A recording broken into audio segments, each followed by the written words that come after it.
Personal na tiningnan ng mga Associate Justice ng Sandigan Bayan ang sinasabing Ghost Flood Control Project sa Pandi, Bulacan, kung saan sangkot umano ang pangalan ni dating Senator Bong Revilla at mga dating opisyal ng DPWH Bulacan. Si Rod Lagusag sa report. Non-existent. Walang nakitang anumang istruktura ang Sandigan Bayan kundi mga talahib lang sa lugar kasunod ng isinagawang inspeksyon ng Sandigan Bayan sa flood control project sa Pandi, Bulacan na umano'y iniuugnay kay dating Senator Bong Revilla. Nakaharap si Revilla at mga dating opisyal ng DPWH Bulacan sa kasong malversation kaugnay ng umano'y ghost flood control project sa nasabing lugar.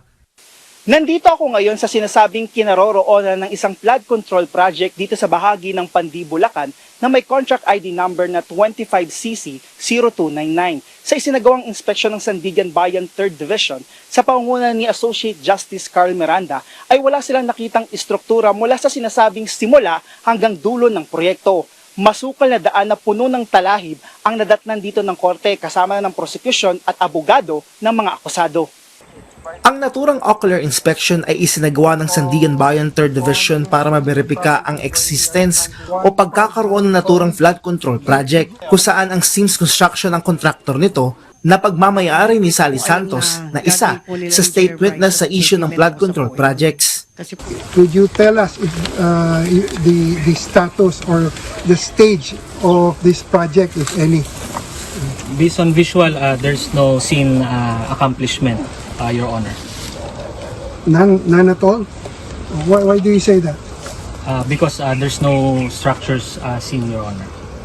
Kasama rin sa bineripika ng korte kung may overlap ba ito sa isa pang flood control project sa lugar na may contract ID number 24CC0647. Ang naturang proyekto na pag-alamang natapos kung saan naipakita rin ng project engineer na nasabing proyekto ang simula at dulo nito. Kasabay nito, nalinaw na walang overlapping sa pagitan ng dalawang proyekto. Bukod dito, nagsagawa rin ng pagbubungkal sa lugar kung saan may nakitang sheet pile sa gilid ng ilog. Ayon sa prosecution, nakita ito sa pagitan ng natapos na proyekto at ang proyekto na napunta sa Sims Construction. Dagdag ng prosecution, hindi nila natukoy sa isinagawang inspeksyon kung sheet pile ang nakita o kung gaano ito kahaba. Lumalabas nila na matagal na itong nailagay sa lugar dahil kinakalawang na ito at natabunan na ito ng halaman. Base sa prosecution, idineklarang nasa 95% ang tapos ang proyekto at nasa 95% na itong nabayaran. Pero ayon sa isang residente na nakakaranas ng pagbaha sa lugar, hindi nga namin alam yan dyan eh. Kaya nalaman lang namin yun, inimbestigahan yun dyan. Lumilikas lang kami doon sa Bunsuran 2nd.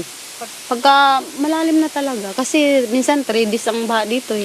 Minsan pag panay ang ulan, bumabaha po talaga. Tumataas po talaga yung tubig.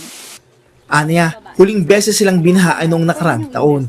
Sa darating na Biyernes, magpapatuloy ang pagdinig ng Sandigan Bayan 3rd Division sa bail petition ni na dating Senator Bong Revilla at mga dating opisyal ng DPWH Bulacan kaugnay ng kasong malversation.